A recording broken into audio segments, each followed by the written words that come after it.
في الموضوع طوالي. عرضنا اليوم كاميرا مراقبة واي فاي عبر الجوال. كثير من الزباين يشتي أصغر حجم ما حد يشوفه بين مزرعة القات، وبعض الناس يقول لك ما يشتيش حد يشوفه، فصغيرة يعني لا بأس، على حجم قلص السفري، ضاع قوة القوة، تشتحن على شاحن جلاكسي وعلى خازن جوال أو من بطارية أو من كهرباء، وفيها نظام مستشعر الحركة والتتبع، ضاع قوة القوة. تصور لك بدقة 5 ميجا بكسل حقيقي، صوت وصورة ورؤية ليلية وجهاز منادى، وفيها نظام مستشعر الحركة والتتبع، أي حركة أمامها تلتفت على ضوء، بعده يرجع يسار ترجع بعده. بضاعة ممتازة وعليها ضمان سنة. بكم؟ ب50 ريال سعودي فقط لا غير.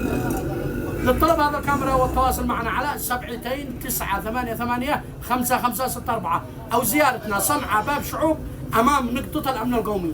محلات واي فاي للإلكترونيات، واي فاي أمان وضمان والتوصيل إلى كل مكان.